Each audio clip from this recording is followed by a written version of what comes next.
I fiddle with stuff.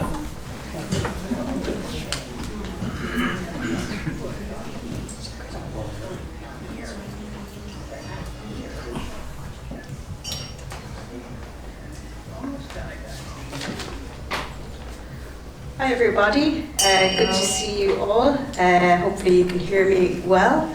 Welcome to Lama Lena's 6th visit in the Netherlands. And very welcome to Lama Lena. We're very glad to have you back. And for those of you, just by way of brief introduction, Lama Lena is a teacher of direct mind perception meditation, which in the Tibetan Buddhist tradition is known as Dzogchen and Mahamudra. And Lama Lena has studied under great renowned lamas since the early 70s. And she's also magic stuff. And she has also done a retreat for 7 years in her cave in Sopema, and under the tutelage of her root guru, the Venerable Lama Wangdor Rinpoche. And Lama Lena has also travelled throughout the world with Lama Wangdor Rinpoche, both as his assistant and as his translator. And she has started teaching on the request of her teachers and also on the request of students, both Western students and Eastern students. And we're very happy that she has come back to Europe this year and here to the Netherlands in particular. This evening she will be teaching on the Heart Sutra and Dzogchen, and tomorrow and Sunday she'll be teaching on the 4 uncommon Dzogchen Samayas. And also, Lama Lena, in her own right, is a qualified Chinese medicine practitioner, and for many years ran her own practice in the San Francisco Bay Area, where she lives part of the time, and she also travels to Sopema, to her cave, and she supports the local community there through providing teachings and arranging sponsorships and providing assistance to the local community there, including medical assistance. So just by way of housekeeping, to mention just a couple of practical matters today. I just wanted to bring your attention to the exits. So the main entrance and exit is the door through which you came, over here to my left. There is also an emergency fire exit over here to the right. The toilets are through the main exit to the right and then to the left, and you follow the signs. And we have tea, coffee and some refreshments over here to my left.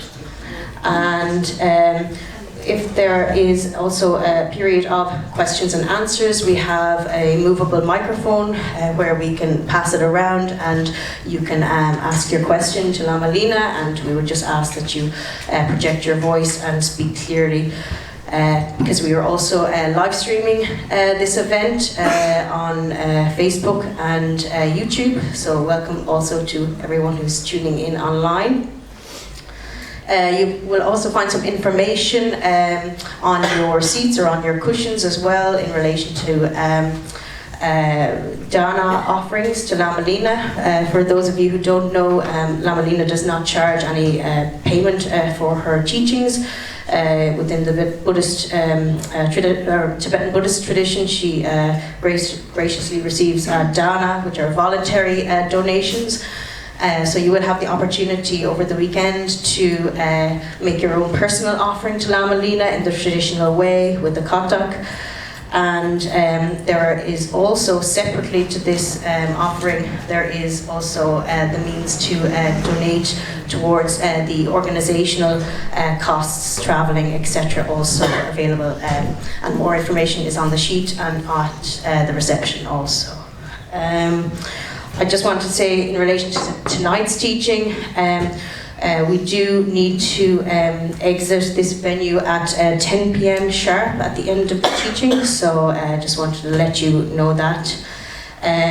Also, for those of you who may smoke, no smoking is allowed outside on the terrace. You have to go beyond outside past the railings if you wish to smoke. Go hide in the bushes. And I think that's all I need to say. Just again, another warm welcome to Lama Lena, and we're very happy to have you here. Thanks, everyone.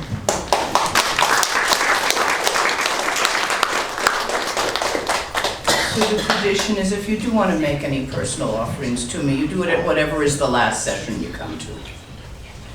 That just makes it less of a cluster.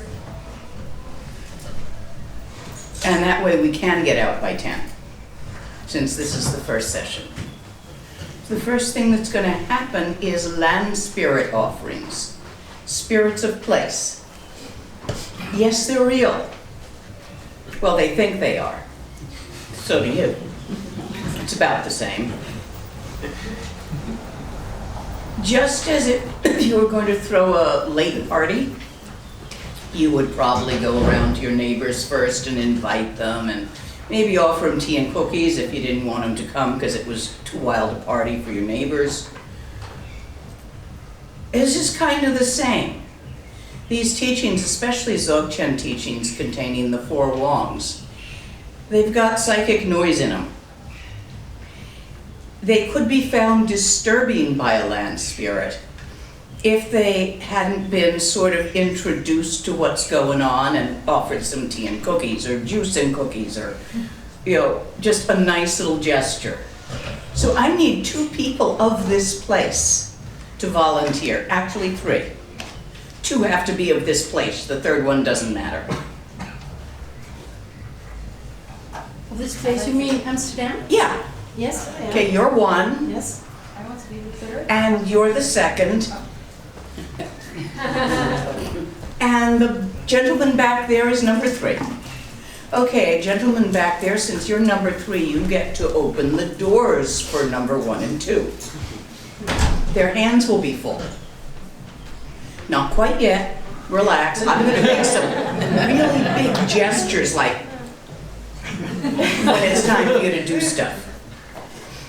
I'm going to do some, I guess you're going to call it singing, although once you hear my voice you'll realize that's a stretch, of the ceremonial request and all of that. We get to a certain point and you're going to pick up the plate and cup. One person take one person take the other. You're going to take it outside and you're going to look around. And somewhere you're going to see some places with more placeness than other places. The kind of place when you were a little kid you'd have given a name to, maybe like the old fallen log or the monster tree, or you know how kids do. But not in the same direction, go in different directions. When you come to the place with the placeness, which is where the land spirits congregate, looks like to normal eyes, to untrained eyes. We don't have any children, or I just send a kid with you, because they can always spot them. So when we have children at the teachings, they get to help with this. But the grown-ups can remember. You're not beyond it. So you're going to take this out. Now you're going to keep a good hold on the plate and the cup. Don't let go. Whatever happens. Toss the contents up into that place. Return and leave the plates and the cups with the cup upside down on the plate over on the side table. Or in the back, as looks easiest, where there's room. Got it? Questions? Simple. Most people can tell where the land spirits are once you tell them what it looks like.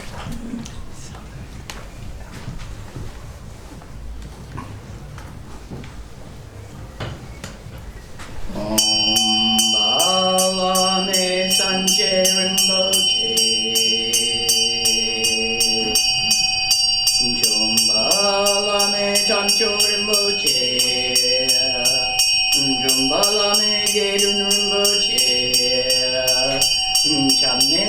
chok sum la cho pa pu.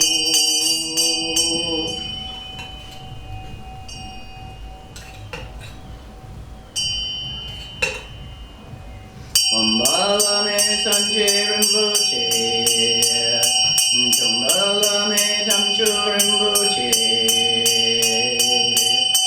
Jumbala me gerun rinpoche, Channe kun chok sum la cho pa bu.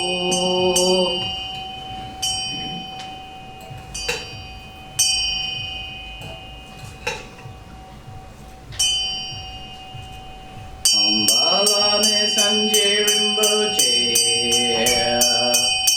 Chobala me tamcho rinpoche, Jumbala me gerun rinpoche,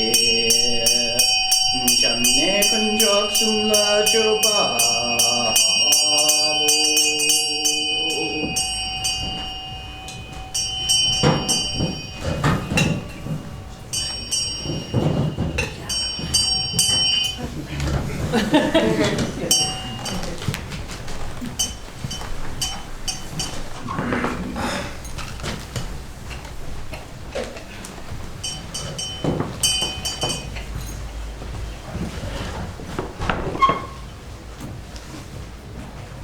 Yul de dak me dak chorche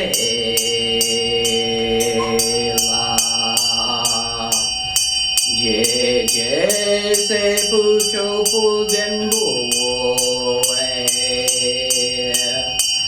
nam jor lap sum dan drupo dang Sanjay ten be je pe chun le zo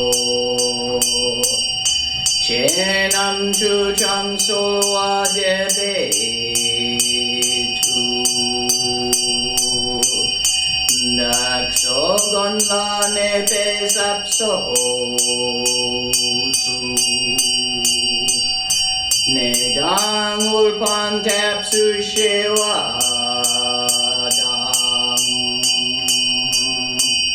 Chudang tashi pilaway zedu so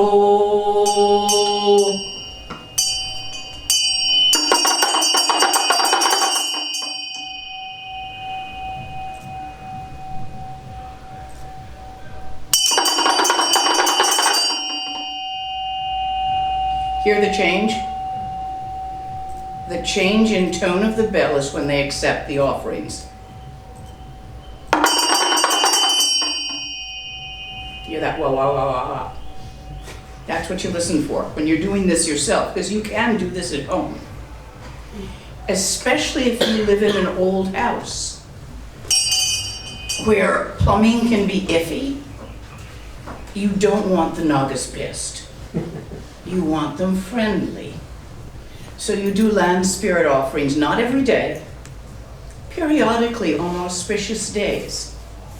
You don't do it every day, just like you don't feed the squirrels and the birds every day because they become dependent. And then if you're not there on vacation, they don't have food, they forget how to get it elsewhere. So you do it at sort of random times. Traditionally, the Tibetans would do it on the 8th day of the moon, the 15th, which is full moon, auspicious days like that. And if you grab a Tibetan calendar, it will tell you when to do it.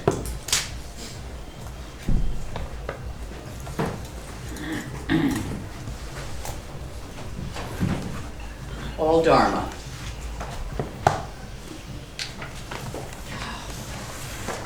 All non-Dharma is based on the ignorance of duality. So in that way, all Dharma is based on the opposite of that, which is not called unity. It is beyond the duality of the unity-duality ideas. Whenever we do Monlan, recite something of wish path, which often gets called prayer in English, only it's not, because you're not asking Daddy in the sky to give you something, like a Mercedes.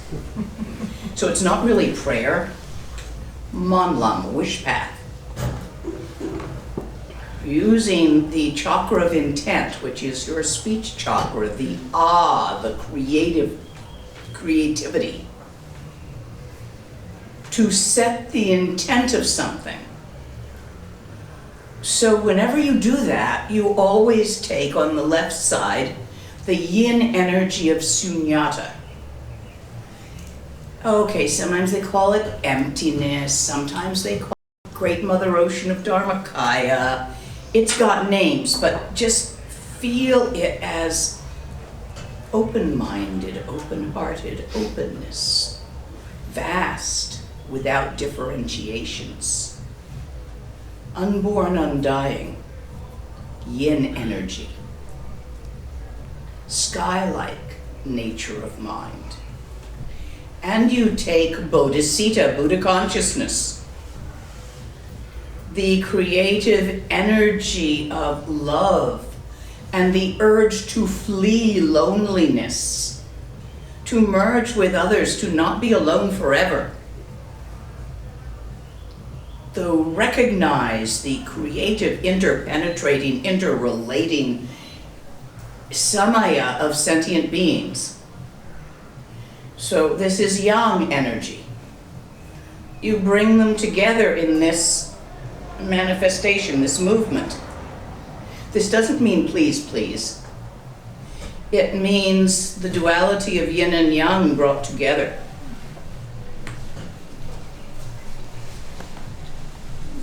In the beginning of all practices, we take refuge in arise bodhisattva. This can be done both at the same time through Guru Yoga. For it is recognized that all Buddhas of the three times, past, present, and future, arise out of all sentient beings of the three realms.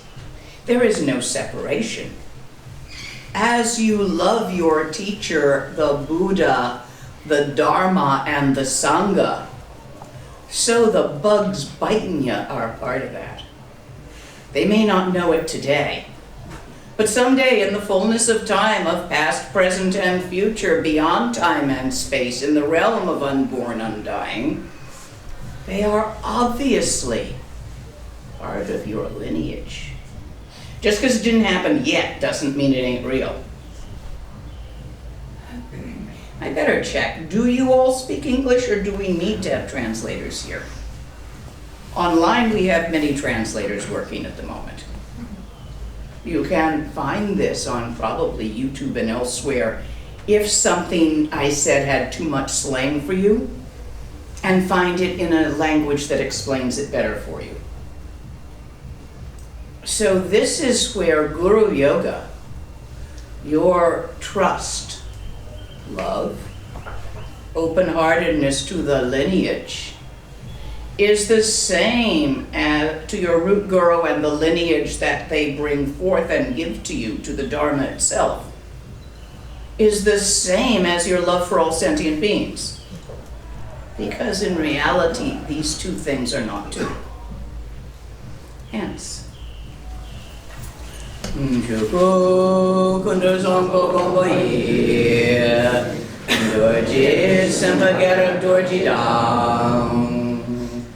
Shire Sindi Bardushin Lapte, the Dhammam Zamtata Tusunchi, Dzogchen Jupe Lamala Solade,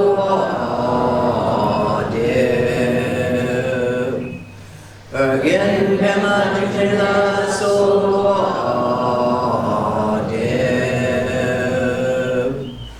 Dorji Cham Chitilo Narudan. Marba Miladon Potatapa Na Kupadan Padan Drupa So Kargil Lamanam La So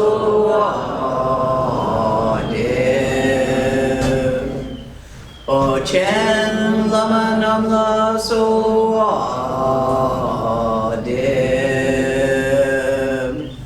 Dzogchen Lama Namla Solo Deb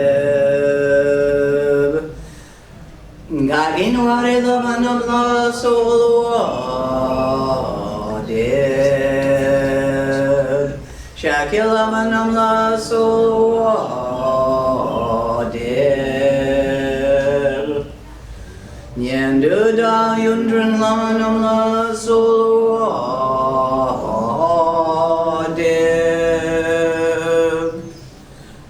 Pandu Jongdang Irme Pa Gon Garab Dorjishin Trapa Jitidang Nisume Pai Palamanam Chetente Chong.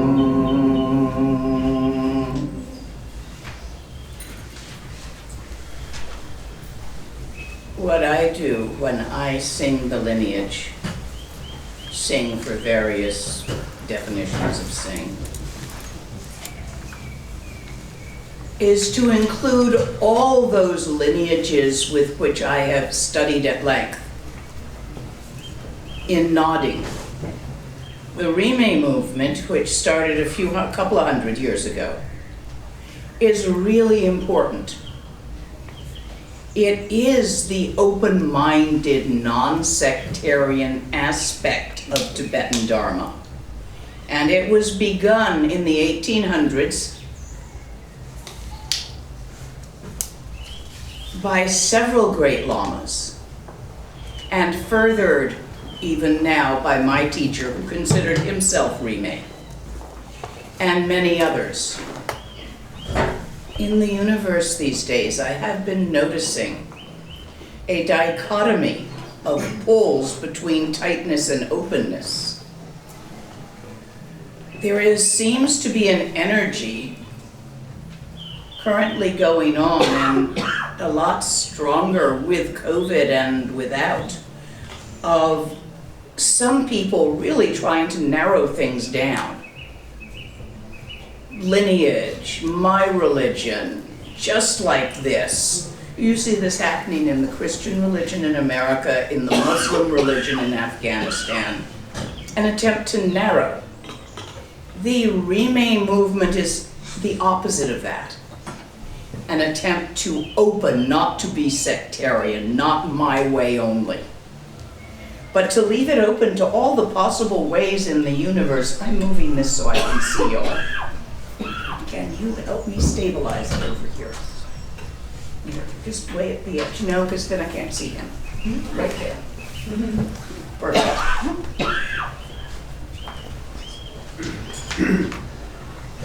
Some of you may have a great heart feeling for a particular lineage, be it Kargyu or Shakya. That's fine. I have a great heart feeling for Nyingma. Suits me. That doesn't make it better than Galupa. It makes it fit me better. Size 7 shoes are not better than size 5 shoes, unless you happen to have size 7 feet, in which case for you they are. I guess that was my political statement tonight.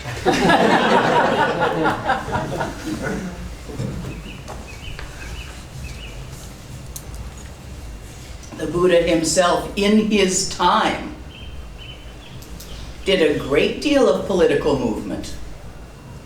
In his time, the exclusion was a caste system. He stepped outside of it. He allowed the Sangha to be entered by someone regardless of their birth. This was the big deal in the context of his culture. I believe he was Kshetri, which is usually what the kings are.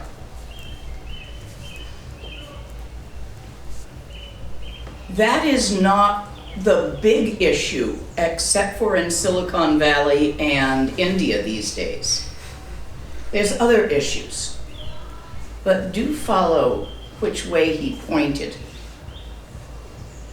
Later, others came after him and codified things and narrowed them down again, because some will do that. You don't have to. Keep an open mind and an open heart to all life. Your path is only the best one for you.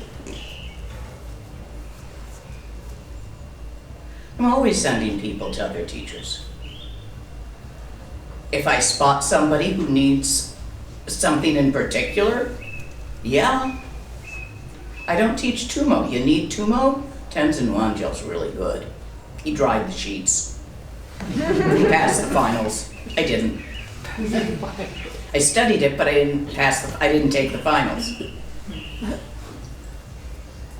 So understand that Guru Yoga is not about, I will adhere to that personality. No, it's about recognizing all life as someday part of the lineage of all Buddhas of the 4 times. And as such, opening your heart in love to the life force of the universe and not squishing stuff. Yeah? Did I put the text?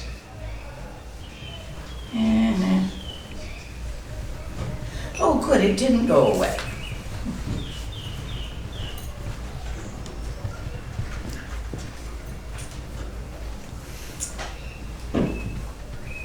So, Dzogchen, completion stage, the final teaching. Some people say that it was not taught by the Buddha, even some Tibetans. They say that it was not real Buddhism and it came in later. People say a lot of things. Even Tibetans have Dharma rumors.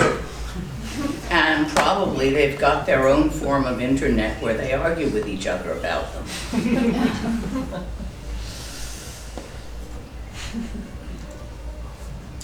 But the Heart Sutra introduces Dzogchen, just as it is, without anything added or removed. Now, some of the Dzogchen Nundros did not come from the Buddha. They were remembered from a previous Buddha and passed on, or someone noticed that people kept getting stuck here and needed a method to get themselves unstuck and came up with something that worked. We're talking Rushans, which are Nundros. So there's a lot of embroidery and texts around Dzogchen. But the basis is right here in the Heart Sutra.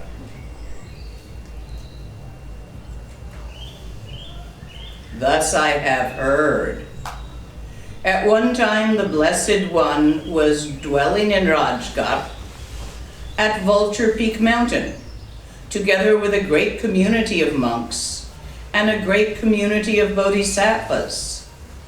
Also gathered there were gods, non-gods, and other types of sentient beings which may be called human, although not Homo sapiens, such as Nagas. The definition of human is able to express abstract concepts in a language. The definition of Homo sapien is much more specific. Lots of things are human, but not Homo sapien. There may be other things on this planet that are human, but not Homo sapien. Can the dolphins tell each other abstracts? We don't know. What about octopus who speak in color? Are their abstracts communicable? We don't know. We don't know is just a perfectly good answer. At that time, the Blessed One entered an absorption on categories of phenomena called perception of the profound, understand that his absorption at this point had it wasn't, damn words. Yeah, we can do abstracts, but not well.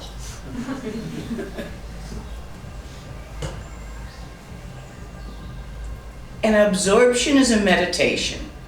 If it is on a category of phenomena, and it is a perception of the profound, it is a moving. It is a part of the creativity, the created. So he was meditating on the concepts and ideas of Dzogchen, of gone beyond, of thus gone, while absorbed in that.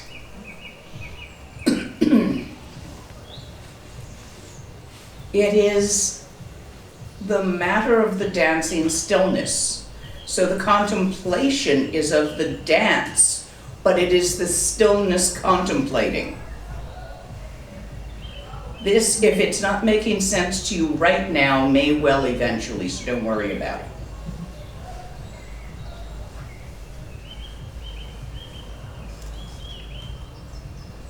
At that time, noble Avalokitesvara, the Bodhisattva and great being, beheld the practice of the profound perfection of wisdom, the last paramita, and saw that the 5 aggregates are empty of nature. Are you familiar with the aggregates? Because this is important. No. Okay. So, how do we be? That old Greek thing, I think, therefore I am. How about I am, therefore I think? Consciousness, the ability to think, feel, and perceive. Without that, it would be a big, dead, old, mechanistic sort of black void, wouldn't it? Without that consciousness, that vitality, which does exist in the universe. How do we know it exists? Well, hello. You're experiencing it. Feelings, thoughts, nantok, life, desire, aversion, pursuing your dreams, running away from your nightmares. All of this. This is the vitality of aliveness, the basic consciousness. We talk about the 3 kayas, the 3 bodies, the 3 aspects, the 3 jewels. Dharmakaya, which is a word so that we can talk about the infinite vastness of awareness, its natural unlimitedness, its sky and space-like nature. But it's not just open and empty of phenomena. Its nature is that of what the Tibetans call clear light, osa, transparent light, transparent, like glass. Clear light is not like something woo-woo, like you get when you take window panes. Are you old enough to remember those terms? Or whatever you call acid these days, or mushrooms, or I think mushrooms are more in style now. Clear light is what's between my hands. There's nothing there, is there? And yet, any object entering that space is illuminated so you can see it.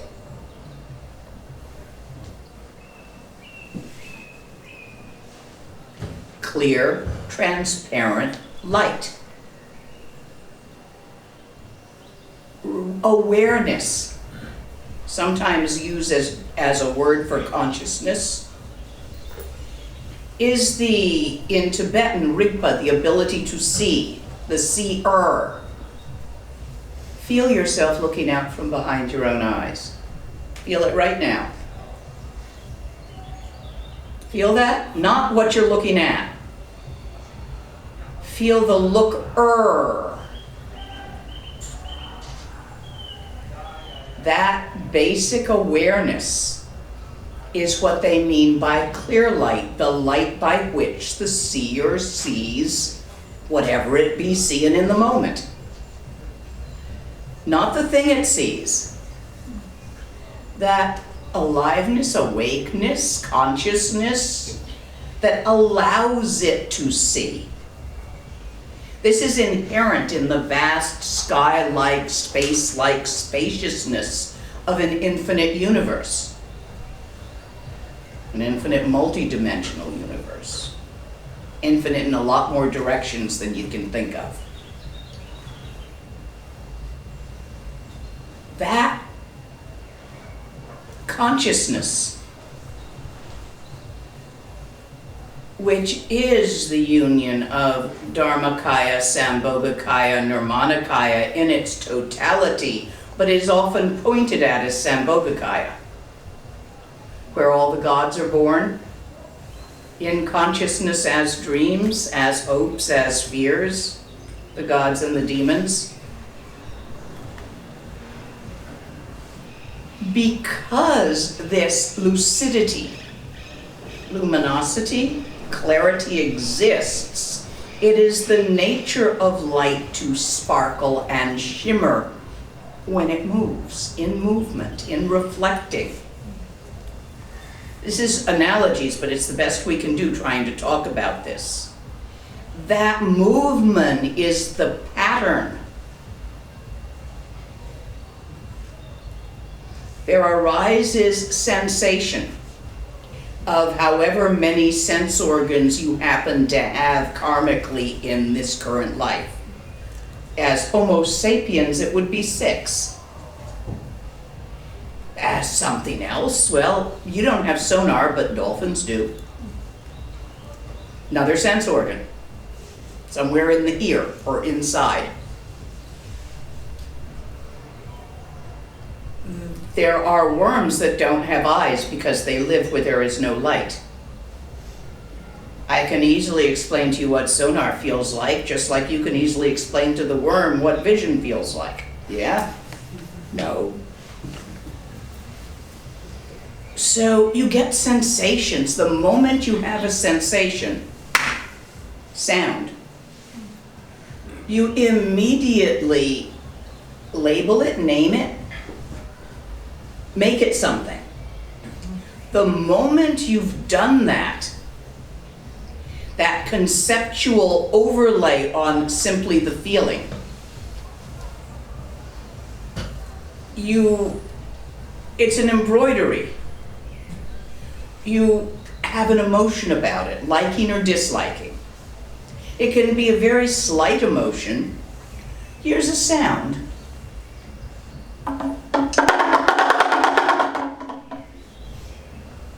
You're thinking about it, aren't you? Going to tell yourself a story about it. It is the sound of a damaru. It is nice. It is not nice. I like it. I don't like it. It could have been done better. It couldn't have been done better. See all those? Those are the stories you are telling yourself about a sensation. What it is. You're making it into, I see shape with the rods and cones of my eyes. Color and shape. And then I tell myself a story. It's a glass of water. Could be vodka, guys, you know. Evan knows me really well. That might have been nice.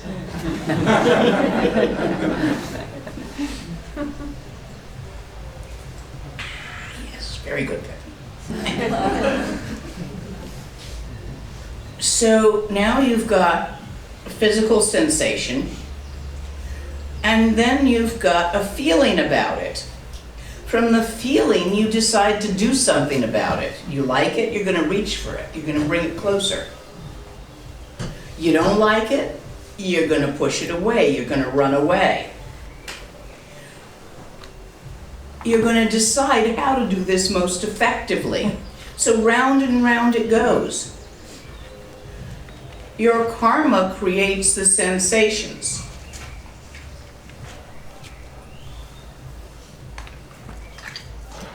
There it is. Your karma, in your energy channels, there's pricks, pips, bumps, tangled spots. As the energy of the chi moves through the channels, sensations arise.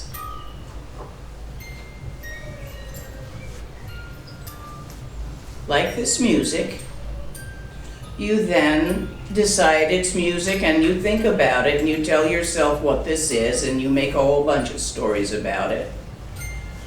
And you like it or you don't. And you want one or you don't. Do you see how that's moving? Or you know where I got this and you think about that. And you like it or you don't, and you want to do it again or you don't. All of this, these are the 5 skandhas. Consciousness, sensation, naming, and evaluating, and deciding what it is. When you see, and you're not always right, in fact, you're never really right. Because when you see a rope and you think it's a snake, or you see a snake and you think it's a rope, and that really happens a lot. When your blood sugar is low and you're angry. Oh, the things you think. Got me the other night. Definitely angry there. So, when you make up a story, you're now going to have feelings about the story, and you're going to take actions on the story. And all this is because you are capable, vital, alive, clear light nature of thinking, feeling, perceiving. Do you see that? This is really important. This is the basis of Buddhism. The way this arises as the 5 skandhas. I'm going to pause here and say if you have questions on the 5 skandhas, because it's really basic but really important. And very rarely is it simply explained in a way that you can feel it happening while you do it. Checking. Wave if you have a question. Yes, in the back. Gentlemen. When you said about naming it, by that do you mean what's normally called the skandha of form? Yes. Okay. Yeah. You're putting a name on it. Yeah. And that causes you to tell a story about it. And that causes you to have a feeling about it. And that causes you to do something about it. Again and again. And then that creates a karma, which causes another sensation. So the specific form of it isn't there until I name it. It's the naming it that gives it the specific form. Yes. For example, in the Bardo, have you read the Bardo Total? The books of the Bardo, where you've heard stories about, you see all the idioms and the archetypes? Well, you might not. You will see something bright and loud and with shape and color. If you are a practitioner of Tantra familiar with the fierce and peaceful archetypes, that is probably the recognition you will put on that visual and audio. Actually, it's the sensations are in all your sense organs. So it also is an intense scent, and it has an intense taste and an intense emotional yi feel. If you have never seen those archetypes, you will probably decide it's something else in your mind. Name it something else. Tibetans within their culture are very familiar, so for them it arises as these archetypes. For those of you who have practiced Tantra, it will also probably arise as these archetypes. But for those of you who are not familiar with that, it might arise as some other archetype. You might name it, perceive it as. Really, all it is brightness of color and sound. And then you name it. Your consciousness, because it is alive, awake, aware, creates the naming, which creates the story, which creates the feeling, which creates the action, which creates the karma, which determines future sensations, and you do it again and again. Have I communicated in such a way that you can get the feel of them, the 5 skandhas? Any other questions on those? Okay, that was actually important. And, oh yes, please. Yeah. You were referring before about the fact that we just put another layer or labeling on feeling. If we would replace feeling by experience, would that be a more inclusive and a broader? No, because I'm actually talking about emotional feeling. An experience contains sensation, thoughts about the sensation. Say you have the experience of a truck is coming for you very fast on your side of the highway, and he doesn't have room to get back. Passing. That's an intense experience. There's sight, there's sound, there's also the thoughts going with it. Oh, fuck. There's also the attempt to get out of the way, the action, take an action on those thoughts. Thoughts, assessment. First you recognize, shit, truck. Then you realize, danger, need to do something about it. I assess that it is not going to be able to get back in its lane. Then you turn the wheel and try to go off the road while trying to slow down in order to get out of the way. Choice of action, causing further karma as you both perhaps save your life, kill some frogs, save the trucker's life. So karma is very complex because a deed doesn't lead to just one result. Does that answer what you were asking? Yeah. It's an experience when it's all over and you're talking to your friend and you tell them the experience you had today. So experience has a lot of duration. Thank you. Other questions?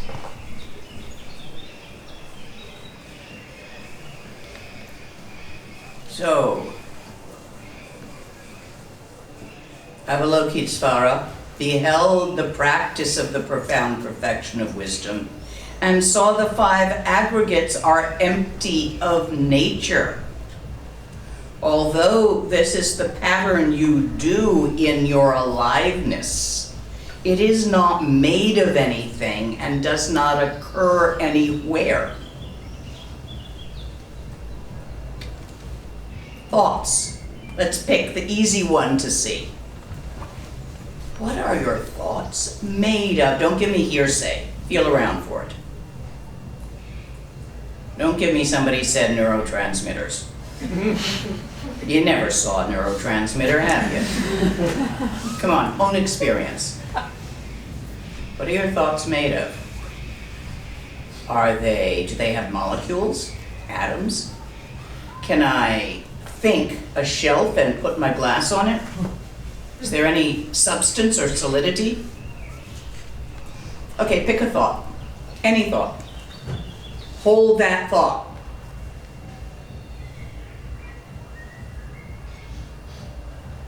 that you can't hold that thought. No duration either, huh?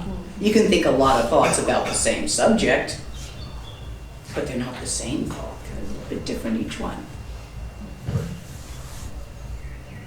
Thoughts, utterly lacking in substance or duration.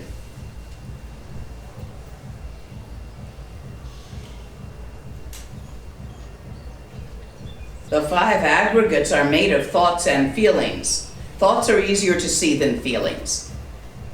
So I'm not going to push on you seeing feelings tonight because it takes longer. And our timing is specific. Another time I'll show you how to see that feelings lack substance and duration.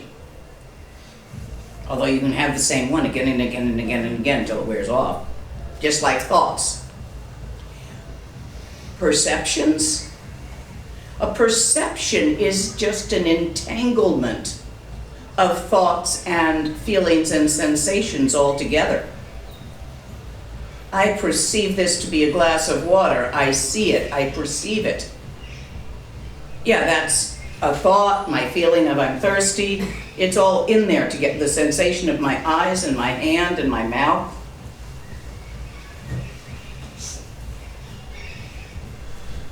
A perception is just an entanglement of thoughts and feelings and sensations. So we could say thoughts, feelings, and sensations as the 3. They're not made of anything. They're empty of substance and empty of duration. You can't keep them. Can't hold them. You can't give me one of yours in my hand.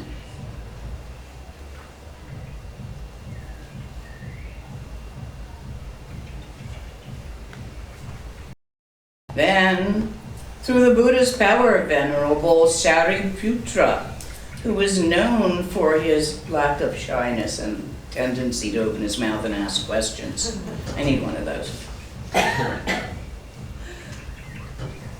He said to the noble Avalokitesvara, the Bodhisattva and great being, how should a child of noble family who wishes to practice the profound perfection of wisdom train?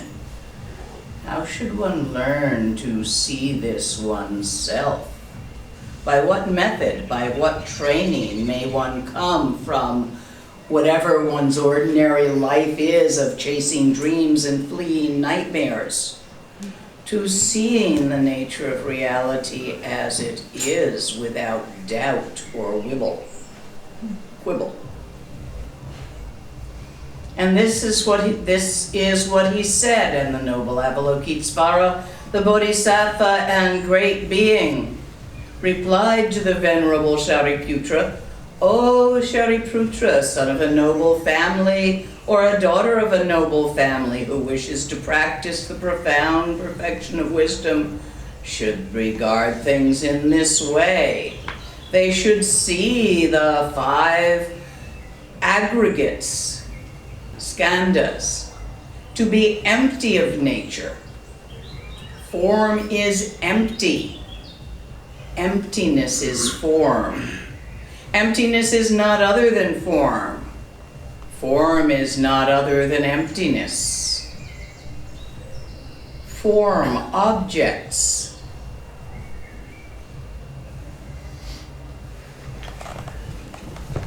Thing. It's not working. No, it is. Object. Name, thoughts, feeling. The form of this, what you think it is. The shape, its size, sensation of the eyeball, sensation of the ear, story about it. There's no real thing there, is there? This is what's being pointed at. Empty doesn't mean a vacuum, a void, or a darkness. It just means there's nothing there to grab a hold of.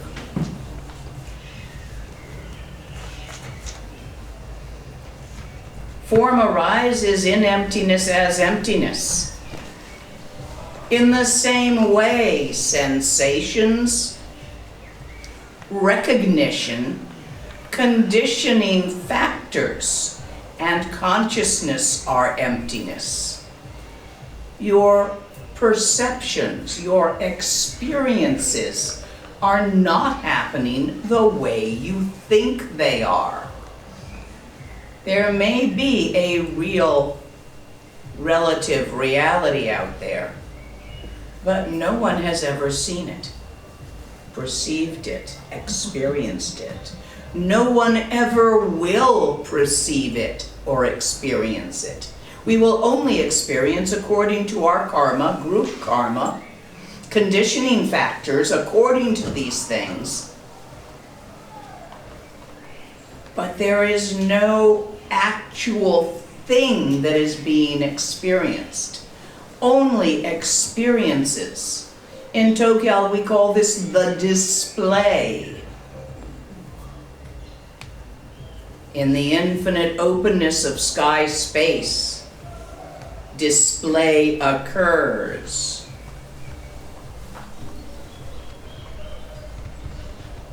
Catching this?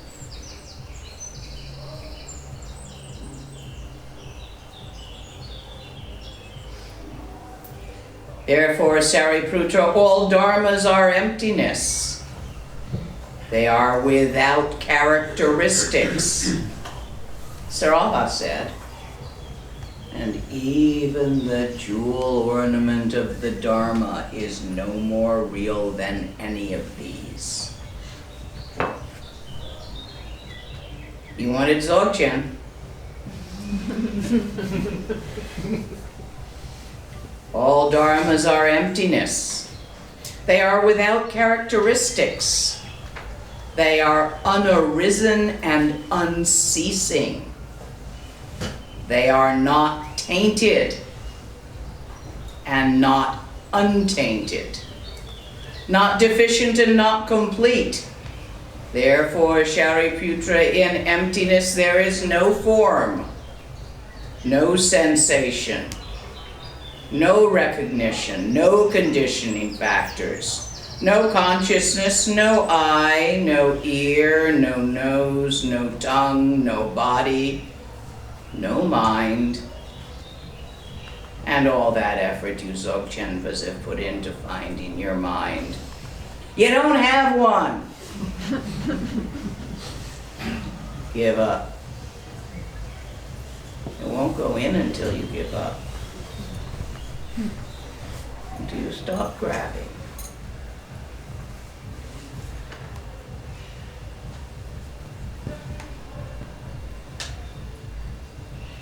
Rinpoche used to explain this in a different way.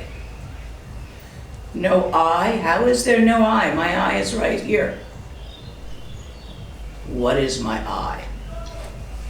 There's a lid, some hairs, there's a lens and muscles that control it for eye focus. Underneath that, there's like this jelly thing in a capsule. There's a retina with some rods and cones.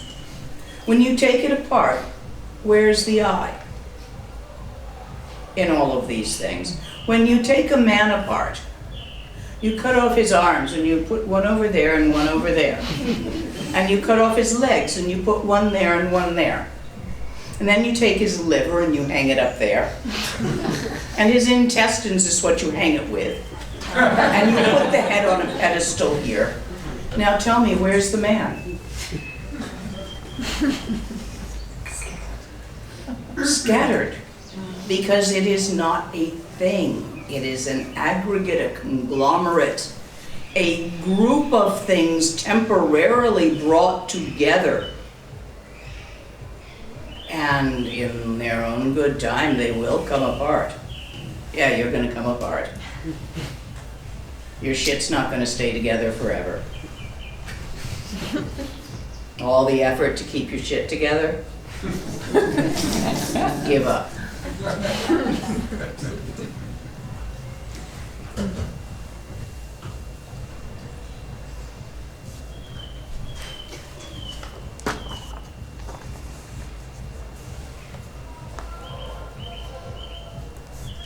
Therefore, Shariputra, in emptiness there is no form, no sensation, no recognition, no conditioning factors, no consciousness, no eye, no ear, no nose, no tongue, no body, no mind, no visible form, no sound, no odor, no taste, no texture, no mental objects, no I element up to no mind element, and as far as no mental consciousness element.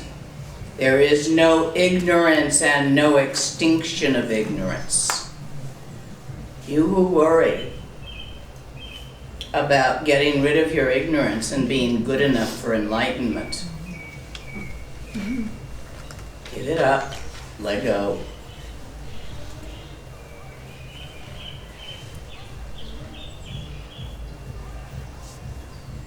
No old age and death, no extinction of old age and death. Likewise, there is no suffering, no origin of suffering, no cessation, and no path. No wisdom, no attainment, and no non-attainment. Therefore, Sariputra, since Bodhisattva have no attainment, they rely and abide by the perfection of wisdom. Since their minds are unobscured, they have no fear. They completely transcend error and reach the ultimate nirvana, gone beyond of the beyond. All the Buddhas throughout the 3 times fully awakened to unsurpassed, genuine, and complete enlightenment by means of the perfection of wisdom. Therefore, the mantra of the perfection of wisdom, the mantra of great insight, the unsurpassed mantra, the mantra that equals the unequaled, the mantra that pacifies all suffering, is not false and should be understood as true. The mantra of the perfection of wisdom is proclaimed as follows. Geri geri parageri parasamgeri bodhi soha. Geri geri parageri parasamgeri bodhi soha. Geri geri parageri parasamgeri bodhi soha. It doesn't quite translate, but if it were to translate, gone, gone beyond the beyond, gone beyond that, and so be it.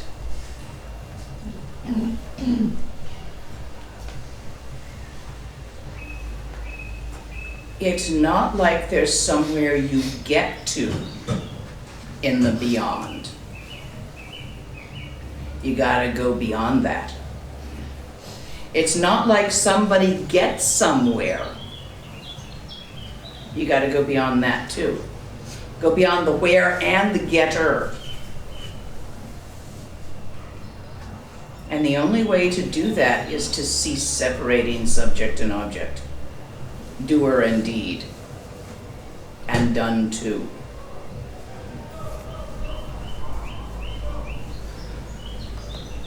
It's called one taste, where the doer, the doing, and that which it is done to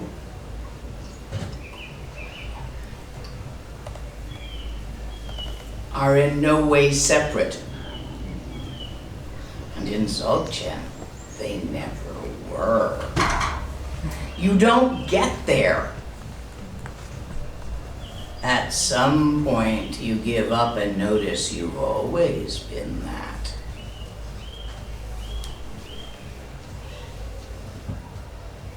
Sariputra, a bodhisattva and great being should train in the profound perfection of wisdom in this way.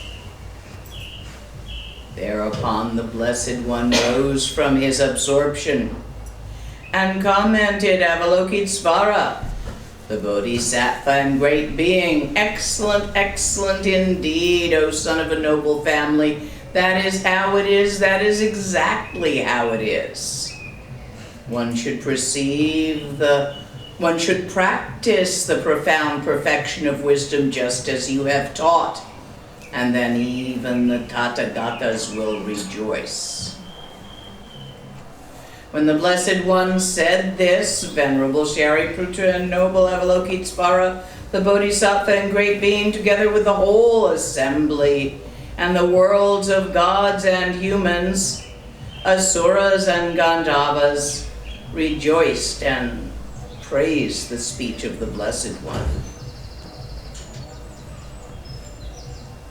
This is the Heart Sutra. Some people recite it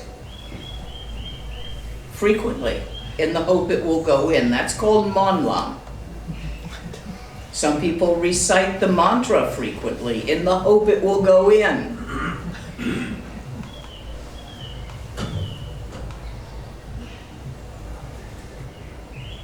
There are 1,000 methods. Dzogchen is beyond method.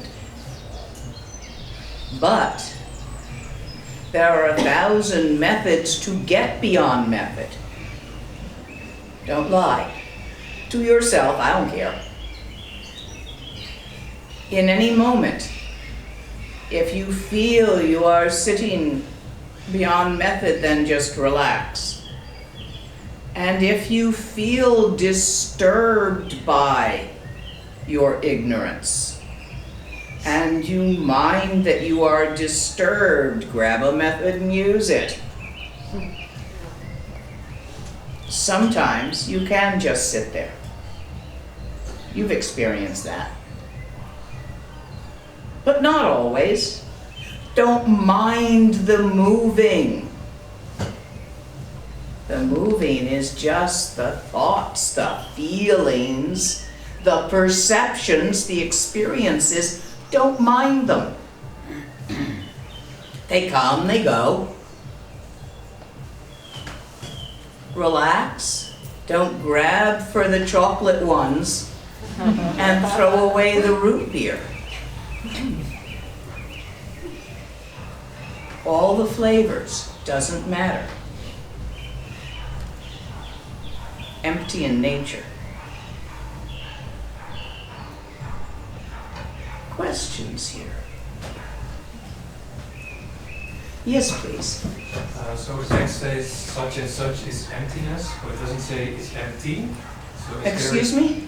The text says a few times such and such is emptiness, but it doesn't Yes. say it's empty. That's correct. Is there a difference? Is that significant? To say something is empty would imply that it could be filled, had been filled, or might someday be filled. That emptiness was a temporary experience. Also, it would imply that it was a container. It had an inside and an outside.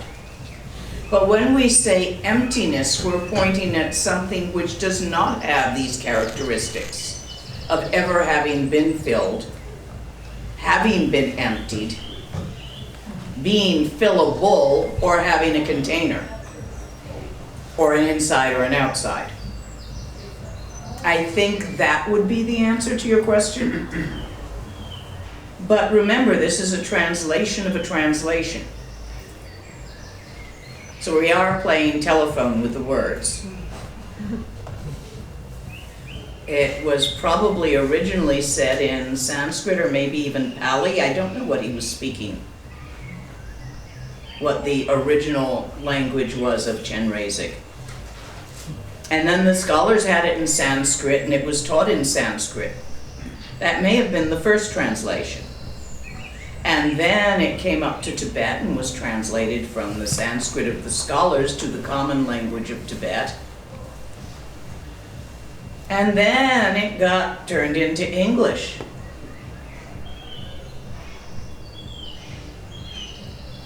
Well, that's an awful lot of words, and none of them have one-to-one correspondence exactly. I mean, how many of you, you're all multilingual, aren't you? Most people here in Europe are. So I can think things in French, and then I do certain kinds of things. But if I have to make the same plan in English, it'll be quite a different plan. My personality is actually slightly different in English from what it is in French. I really do tend to get into more trouble in French than I do in English. And although my German is really rusty, at one point I spoke Swiss German. And that was completely different, anything planned to do in that language. They don't exactly correlate perfectly, no two languages. There's a whole lot of words in Tibetan that don't go into English, or rather change the word they go into in English, depending on the context and the sentence it's used in Tibetan. You can say, he blessed him, or there's a lot of power in that Vajra. You'd be using the same word, Shinla.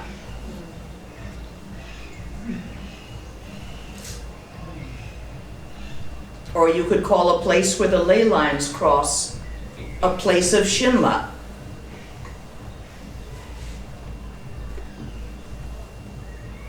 So yeah, language is funny. Don't too much look at the words. They point. You've all seen me do the point at the bell and ring the bell and the finger won't ring. I do it all the time. Look where the words point rather than really try to parse the words. Words are not trustworthy. The best thing we have is the words to point with. That doesn't make them really good at it. It's like my singing. It's the best I can do. That does not make me good at it or able to carry a tune effectively. Other questions? Yes? When you spoke about the archetypes, you said that people who don't have these reference points of archetypes will experience the same thing in other ways. So what is an archetype actually? Is it just a structure that somehow organizes what arises in a moment? Or An archetype is a symbol in the universal unconscious. A shape, a form that has almost been agreed upon by so many people over time that it has been given at least some reality. This is how we make gods.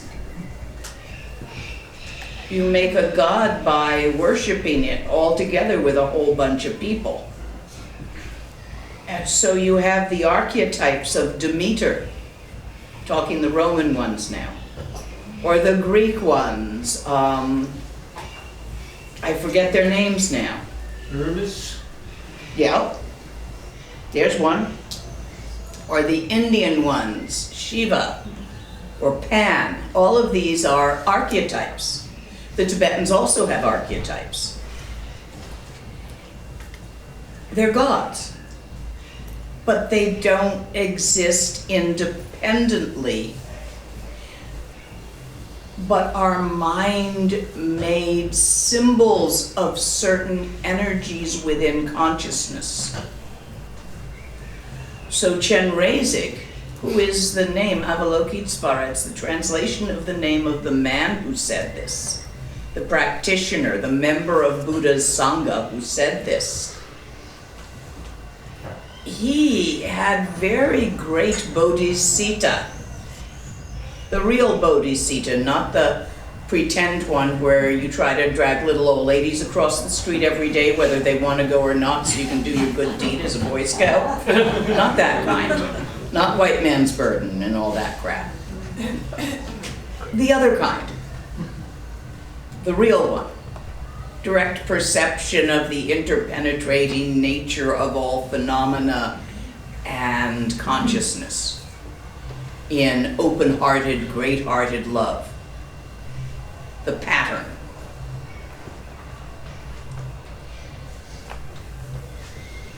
So these archetypes are mind-made But they sort of take on a life of their own for as long as people see them, feel them.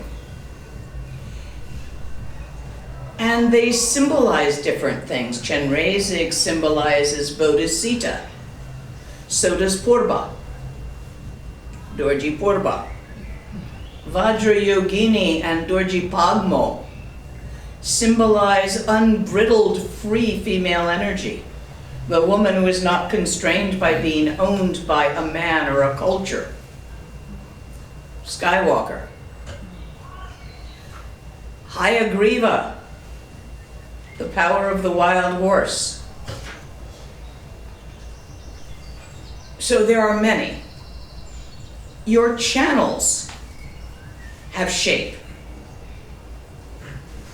As your chi in death withdraws from the channels, you will experience sensations, which, being still consciousness, you will interpret.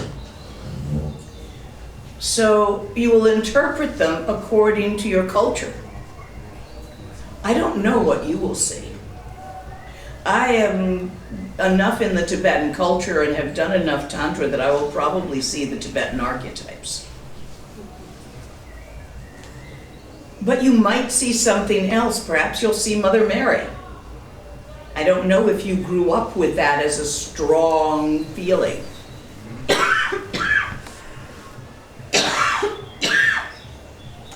The whole point is those sensations that you will experience as the chi withdraws from the channels of the brain are fierce and intense, and you mustn't run. You can't run away from your own chi. Don't try to run from your own vitality. Accept it, embrace it, absorb it. Even if it's very, very loud, like being next to the speakers in a rock concert. You don't even know if you're going to survive. Don't expect to, you're dead anyway. The adamantine, unshakable peace of the ones that withdraw from your heart chakra area and your torso is also terrifying just by its intensity. Don't run. That's the Bardo teaching in regard to this.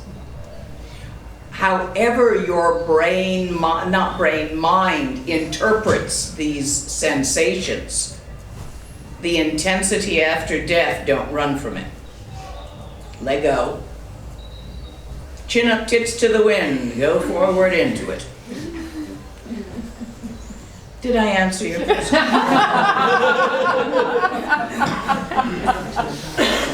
Who else has a question for me? When do I use the mantra? Whenever you like. The more often you say it, the more you make it real for you. Have you ever worked with, say, self-hypnosis? Okay, repetition is one of the keys. Regularly doing it. You can do a lot of things with that. So with this, say the mantra whenever you like. Frequently is better than infrequently. And at some point, you may find that you do not need the mantra.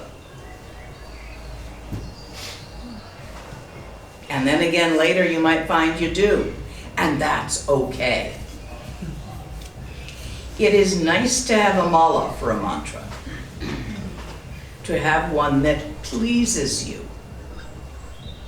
So wait until you find one. They're all over eBay and in shops.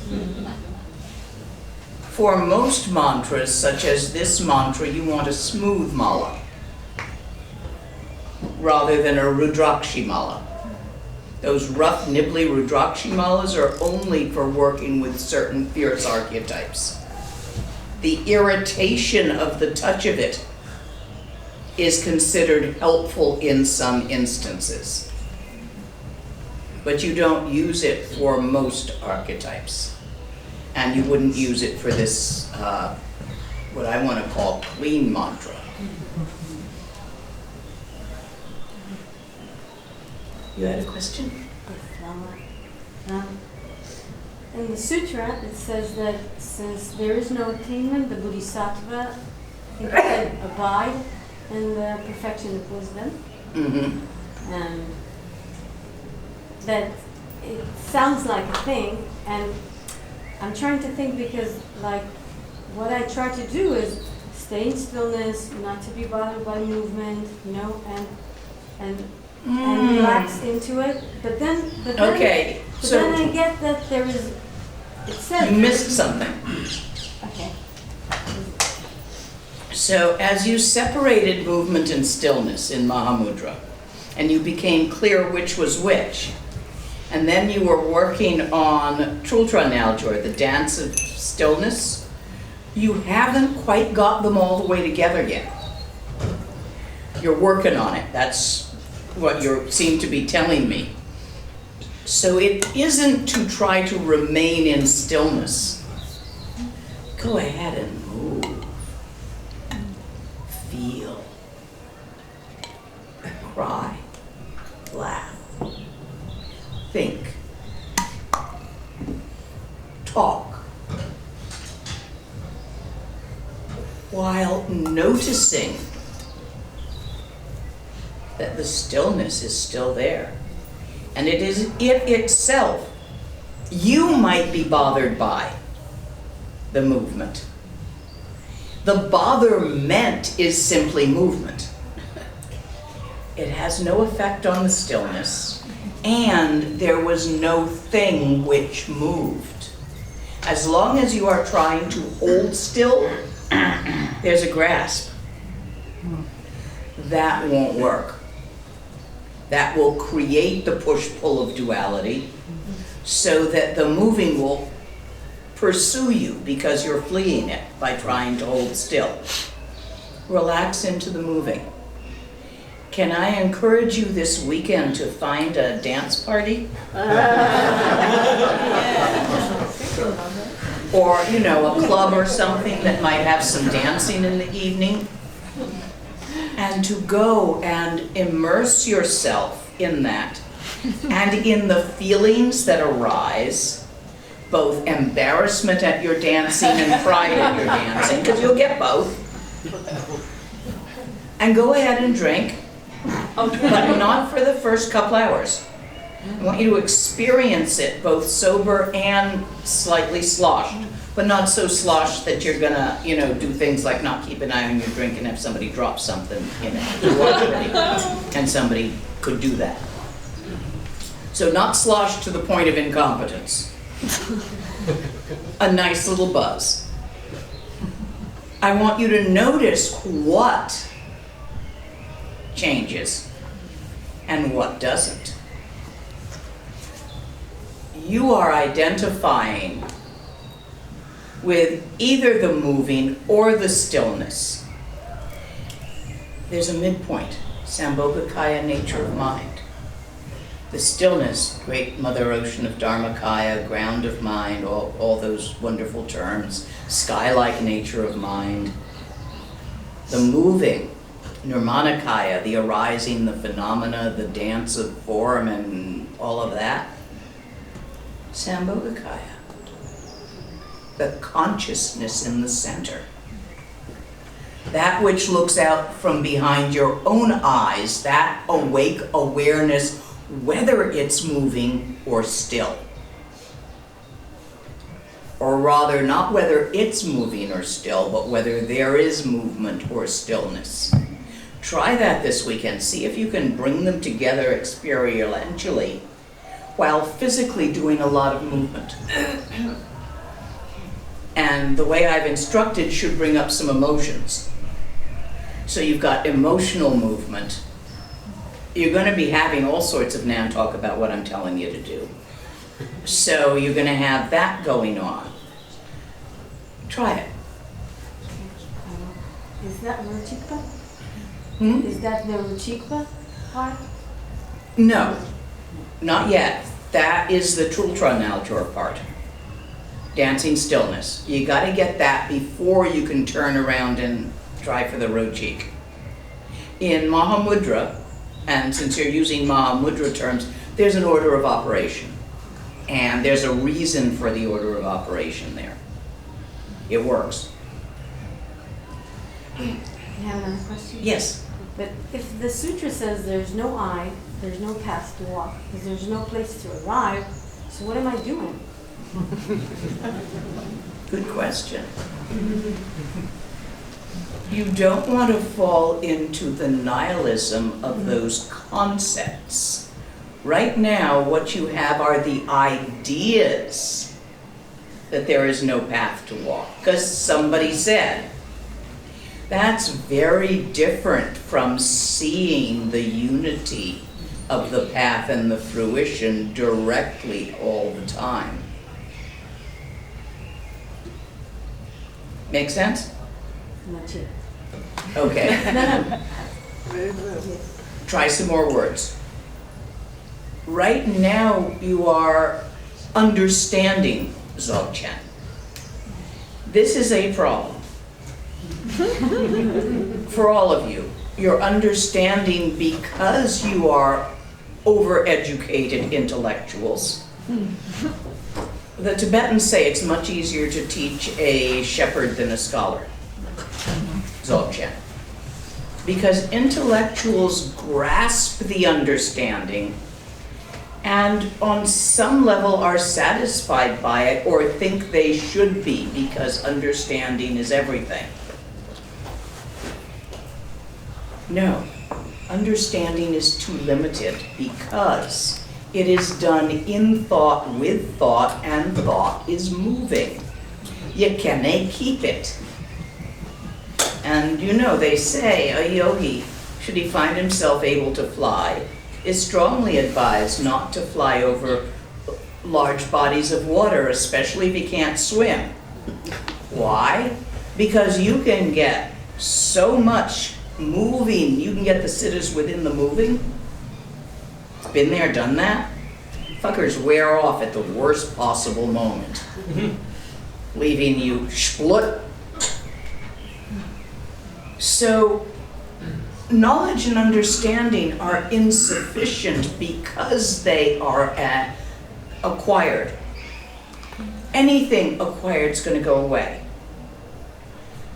However, the non-acquisition of relaxation is not the same as going limp. One practices as long as one can find a practitioner. Gamme, the last stage, cannot occur before Rochik. And Rochi cannot occur before full accomplishment of Tultra Naljor. If you're going to do Mahamudra, you take it in steps. And it's very, very effective that way. A lot of people in Dzogchen should have been in Mahamudra. Because they get to the point where they keep trying to stabilize the experience of Tawa.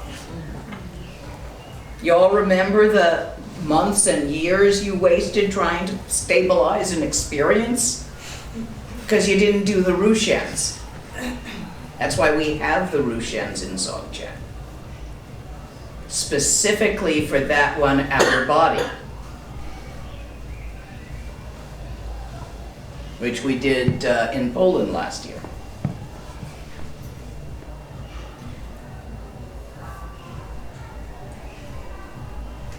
You can't stabilize the moving. You can't make it hold still. The moving moves. And any realization you acquire, if it comes, it's gonna go. Remember your basic teachings on impermanence. If you put it together, it's going to come apart. If you get it from somewhere, you're going to lose it. All aggregates dissipate.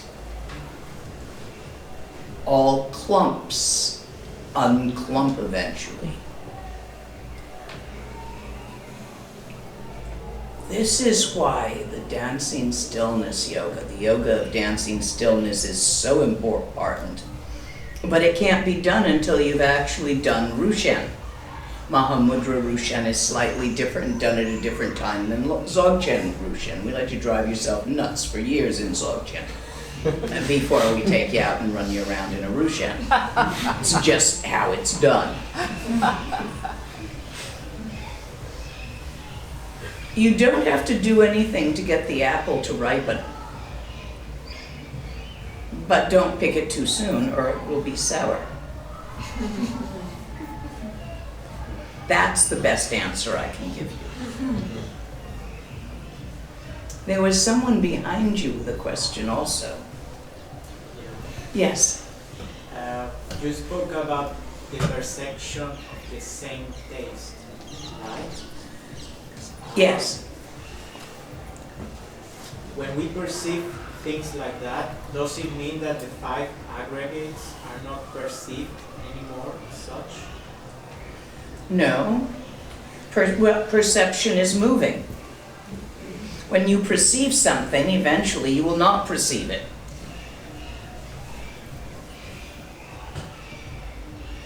One taste. If the state of one taste comes, if you get it, you're gonna lose it. You can't keep it. You can't keep nothing you get. When one taste is obvious, not acquired, not lost, not created, but as it always has been, what's to gain or lose? But you cannot make that happen at a given moment. You cannot grab that. You can, however, create the cause for the happy accident of that noticement. It is not a single moment in time. It is not a single moment in time.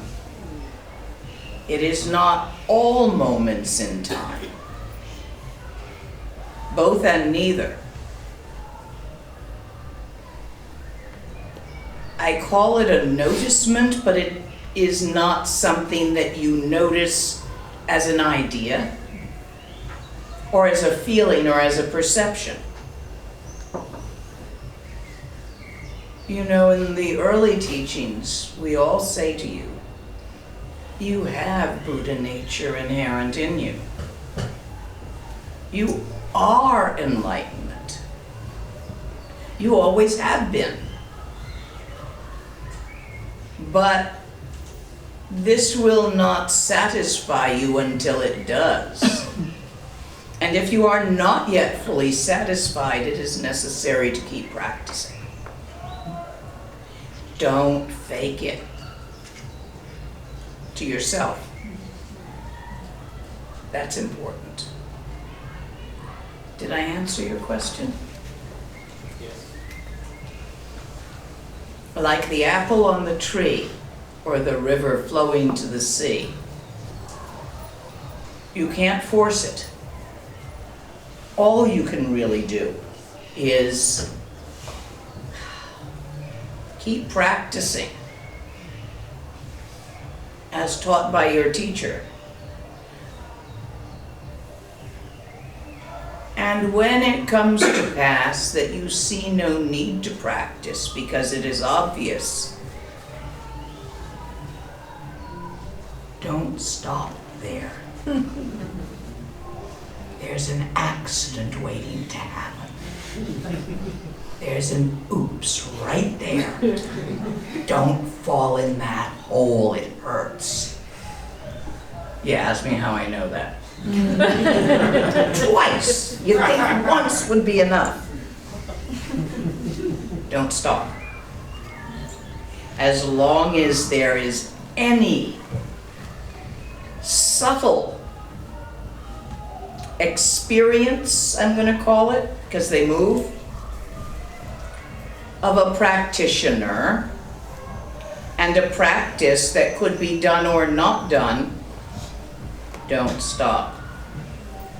Okay? And if you do, I will do exactly what my teacher did both times.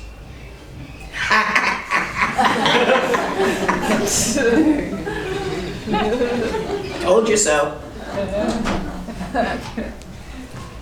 Other questions?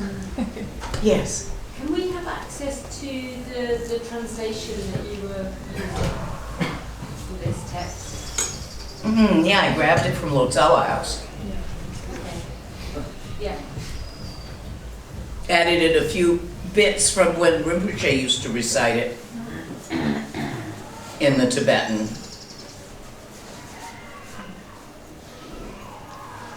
Then I looked through a bunch of translations of the Heart Sutra, and this is the closest one to the way Rinpoche used to say it in Tibetan that I could find. And I'm old-fashioned. Yes? Yeah, you mentioned Shinla? Shinla, yes. What does it mean? Well, it could mean power. It could mean blessing. Could mean energy. It would depend on the context you used it in. Tibetan words.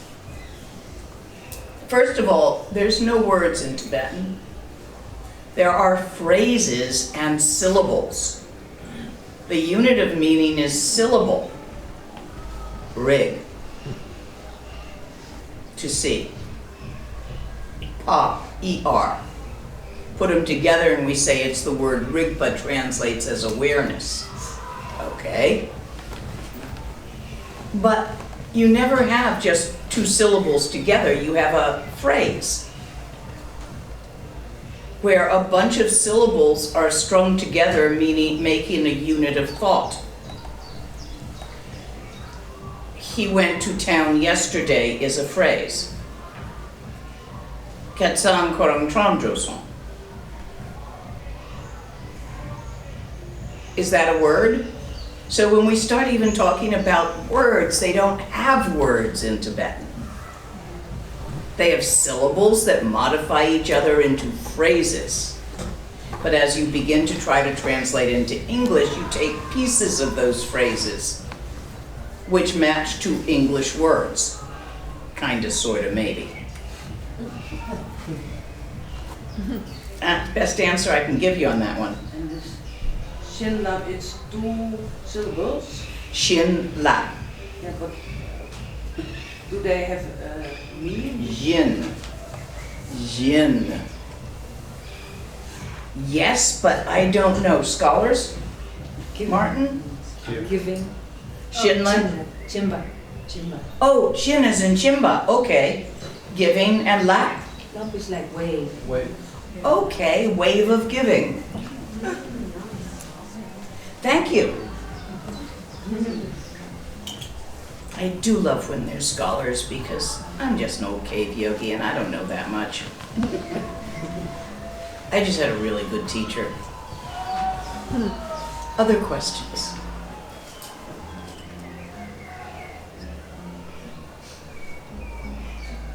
Looks like we may be finishing early. Unless there's something else y'all want to know.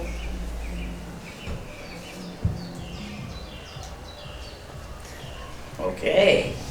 I can keep going, but you gotta say something. You gotta ask something. Where's my cherry putra? Should we be using the mic? Yeah, you can if you like. I don't know where it is. Well, it's a short question. Okay. You say you are a good teacher. What defines a good teacher? He was patient enough not to throw me out too often. In my case. Because I was not an easy student.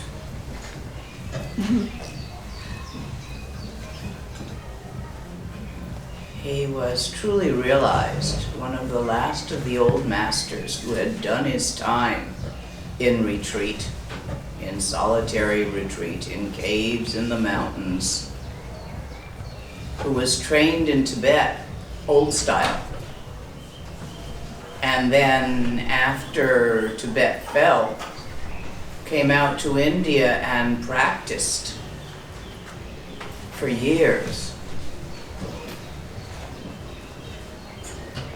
Attained full realization and had the patience to put up with a couple of crazy students like me and a few others.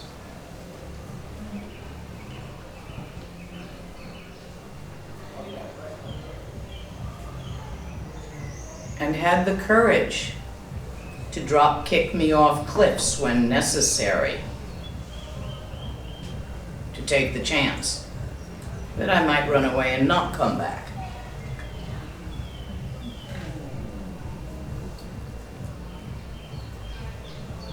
Because yes, I ran away a couple of times when I came back. He was an amazing teacher. Wangdur Rinpoche.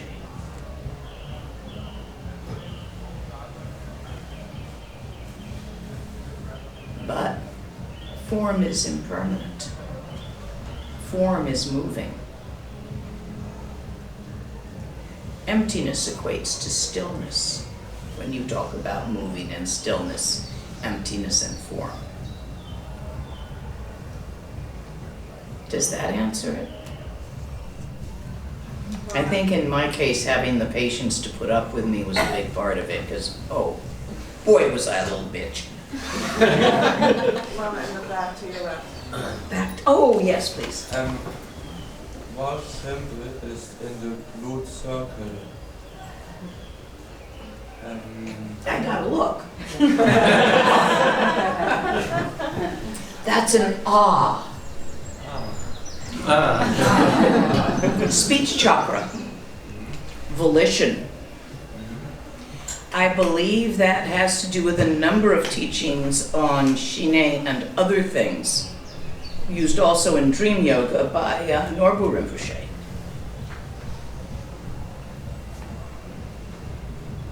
Less emphasized by my teacher. Ah. Word.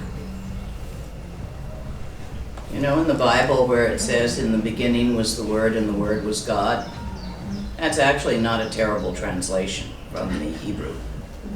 No, I did read it. Ah. All things begin with intent. Intent, that's the circle of the skandhas, the way they lead to each other, consciousness, wants, hopes and fears, duality, created by, original oops, the simple misperception that the doer, the deed, and the done to are separate. Rainbows do not occur in the sky. They are an interaction of water vapor, eyeballs, and space.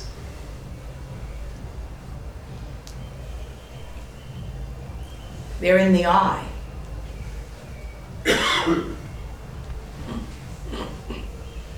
Think about rainbows. It's a Tibetan symbol. When you see a rainbow, it's not out there. It's a phenomena occurring in your eye. When you see anything, you assume it's out there. Oops. Tonight, when you go home and sleep, you will dream. And with everything occurring in your dreams, you will assume all those things are out there. You're dreaming. There is no black dog out there that wants to eat you. There is no cupcake that you want to eat.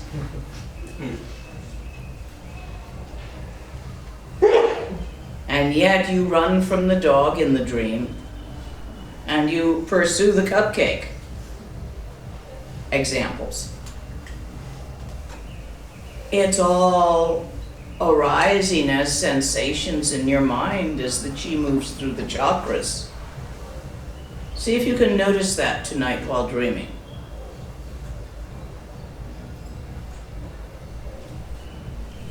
It's good practice for the bardo.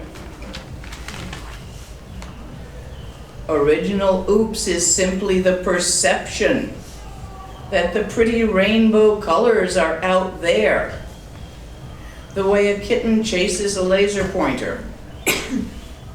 The way a baby reaches for the rainbows cast on the wall by the sun hitting mama's wedding ring.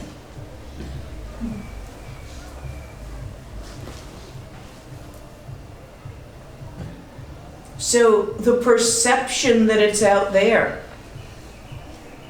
causes reaching and shoving, which creates the karma for further perceptions, and so you dance through samsara. But no thing ever actually happened. This is an oversimplification, but you may find it reassuring. But go ahead. This idea I have given you about reality, see if you can notice it in your dreams tonight. How to set your mind before you're going to sleep to recognize? Just decide. Just see decide. if you can. That's enough. It might be. Oh. And then think it again next time you get up to pee. I don't know, you may not be old enough to get up to pee much. Yes. Could you talk about the relationship between, let's say, concentration and awareness, and maybe letting go or not grasping? If I may refer to, like in my generation, we used to talk about being spaced out. You know, and being spaced out could feel like no grasping. But yet Yeah, it's a meditation accident that happens to a lot of yogis. That spaced outness. Been there, done that. It was lacking awareness, basically, and I would like to know your thought on that. When you grab stillness in a certain way, you get the side effect of spaced out. It's where you start liking the experience of stillness better than the experience of movement. That's where you were falling in our conversation. Why I'm sending you out clubbing this weekend.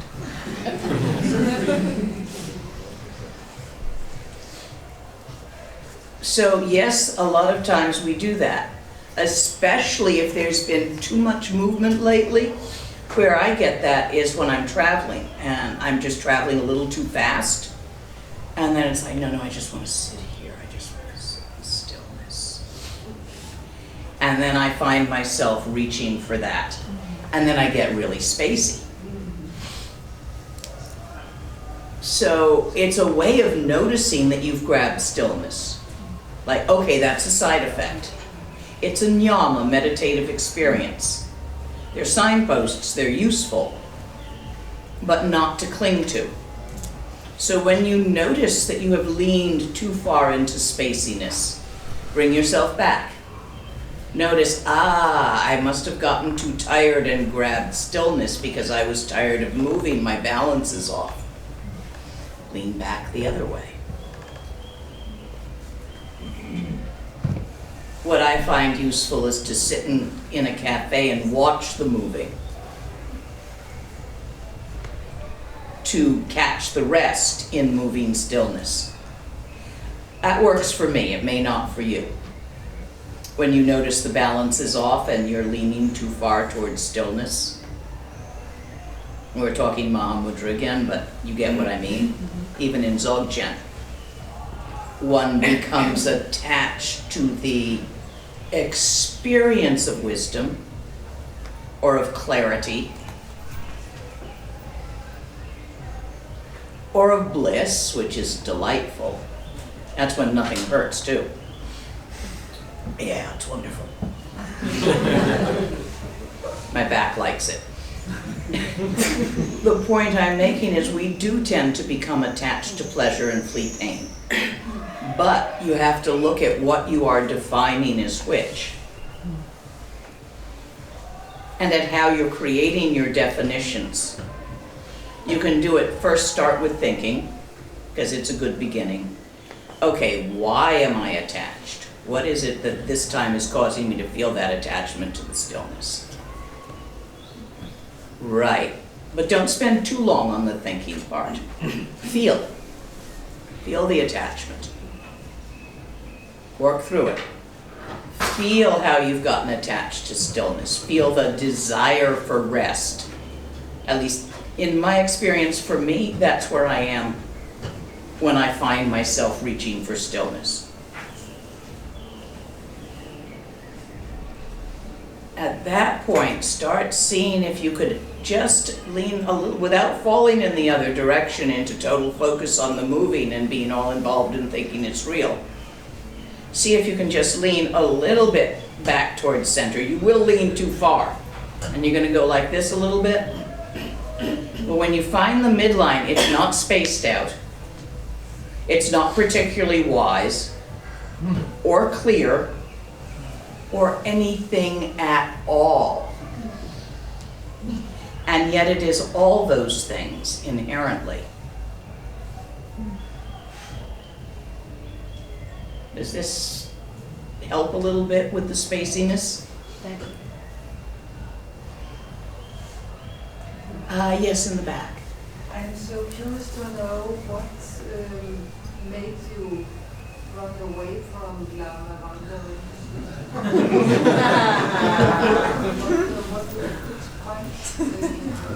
Oh, he pushed me in a way to let go, and I wouldn't let go, and I didn't want to let go. And I ran away, but then he was still there, so finally I eventually, with a lot further flapping here and there, let go.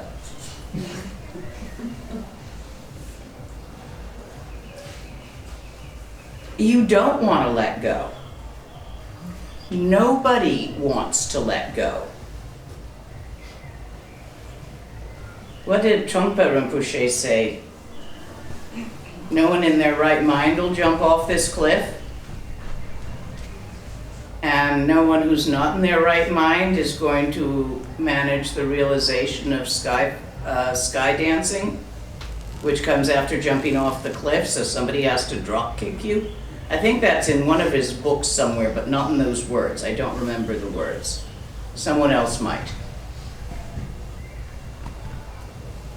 It's why you need a teacher. You will not let go unless somebody stamps on your little fingers. There will be something that you care too much about to let go of. Rinpoche used to have great fun kicking me in the feminism.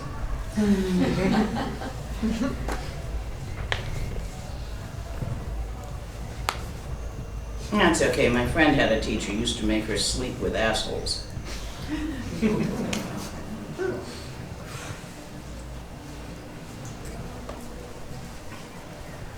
Or idiots. There's always something you won't do. Inside.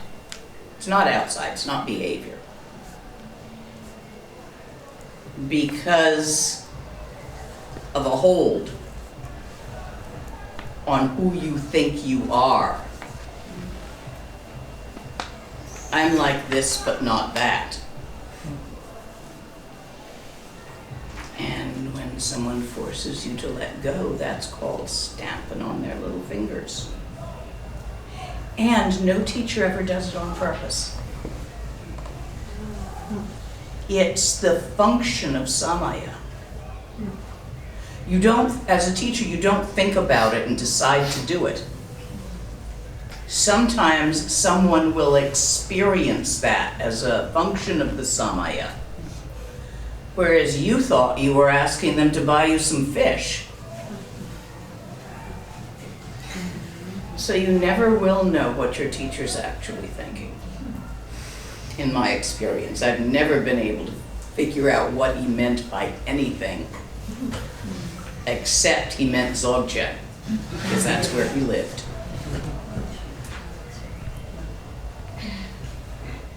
This is a hard one to communicate. I'm going to take the next one. It seems like in the last several months there's been many masters that have passed on. And when you were speaking about the rainbow and the rainbow body, it made me think maybe poetically that it was their way of their last gift of showing us that perception of the aggregates dissolving and leaving that for us as the observer to see those things. Yes, not everyone can see rainbow. Sometimes it's there and you explain it away.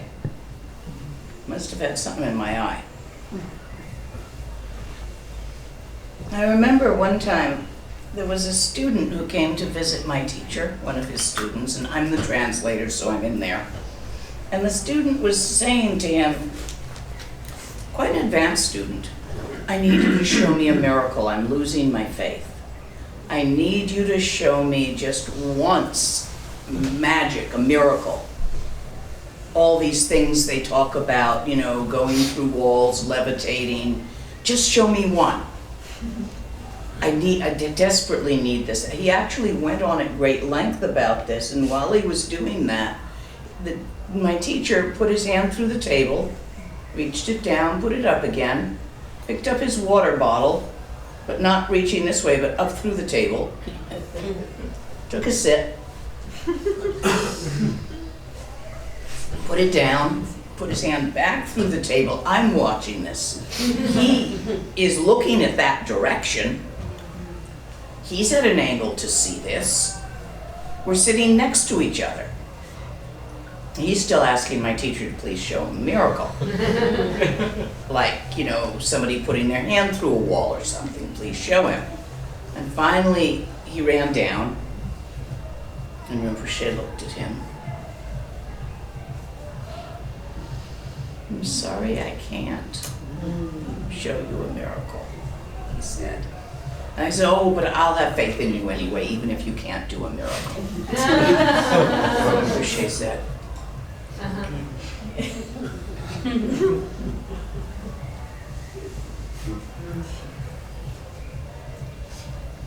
What you experience, not only in regard to your teacher, but in regard to everything, is your interpretation of your sensation.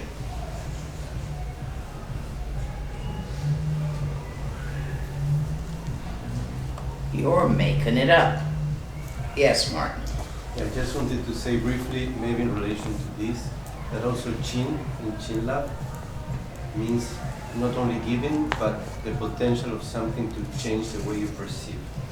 Like sometimes translated as magnificence or... You know, okay. So thank you. Maybe related that... Yeah, like most words, depending on context, it's going to be this thing or that thing. Yeah. Thank you. You. The thing we just explained about the teacher and the function of the teacher and stepping on the fingers where we don't want to let go. You could experience that with Wango Rinpoche because you were like very close and working very closely together, but if I... No, because it didn't bother me. Okay. So if I like meet a teacher only once or twice a year, but I do guru yoga and take kind of refuge in the nature of mind as the teacher, does then the situations come anyway? Yes. Yes, it's good to bounce off the teacher occasionally. But for individual students, what they need as far as a relationship with the teacher is very different. And for the same student, it's different at different times. They say this teacher is like a fire. If you get too close, you're going to get burned. And if you get too far away, you're going to freeze. So you got to move in and out to your point of comfort. It's up to you to figure out the point, not up to the teacher. So you sort of do like this. In and out as needed. You're too cold, you come a little closer. You feel like you're getting singed, back off for a while. Yes? What made you come back? At least what you feel. I wonder. He phoned me from the airport. Lena, come and get me, I'm in the airport. That was in America. He I last saw was in Tibet. I said, Rinpoche, which airport? Your airport. Okay, where in the airport, Rinpoche? By the telephones, idiot. So we got a posse out to the airport while I cleaned up all the sex toys in the house. And I've been in my new relationship for like a week. And so we gave him the bedroom and we slept on the couch. And it was his first time west. And we invited our friends and he gave a teaching and they told their friends and so it grew. Why did he come to America? Well, Norbu Rinpoche had made arrangements for him to go to Europe, but the trip started in Finland. So he was in Hong Kong and he went to the Finnish embassy to get a visa. And they said, oh, no, you have to do it in your home country. His passport's Nepali. So he went to Nepal to do it.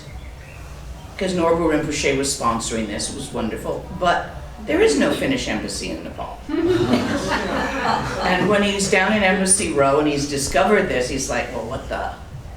And then he sees the American embassy. So he walks over, oh, Lena's in America now. So he walks over, walks in and says, can I have a visa? And they gave him one. So that's how he called me from the airport. Now, find the why in any of that. Because I never could. And how long was the distance between when you left? How much time? He was in Tibet when I left. So maybe a year or two. There was a number of reasons for leaving, but I was running away.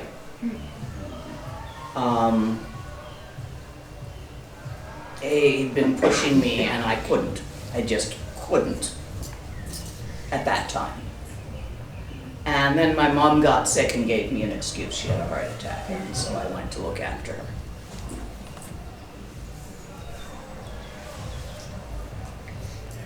But I don't know all the whys. I know why I ran. But the rest of it, I don't have a clue.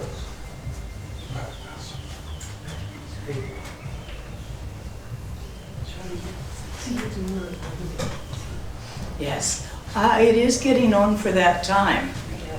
We will be back tomorrow. There will be plenty of time for a lot more questions. Because when teaching Dzogchen, the thing is, there's a certain point beyond which more words don't make it any clearer. They just complexify things.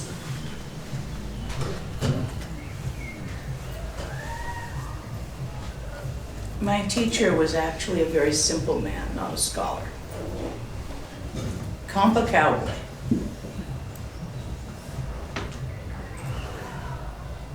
That's what Norbu called him, Kampa Cowboy. They were old friends. And yes, he had that kind of a twang. So I will run out of words periodically. And then you gotta sort of put another quarter in by asking questions. Okay?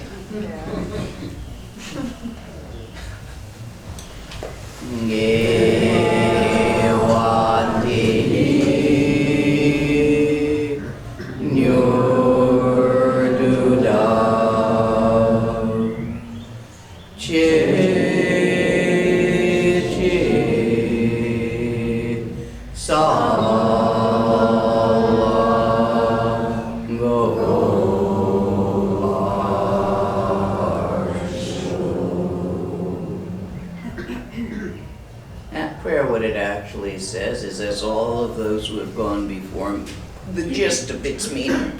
I'm not going to do a direct translation because it's a very shortened version of a much longer one. Because I like short, simple. As those who have walked before me, as those who walk with me, as those who will come after me, have all done. This refers to all Buddhas of the 3 times.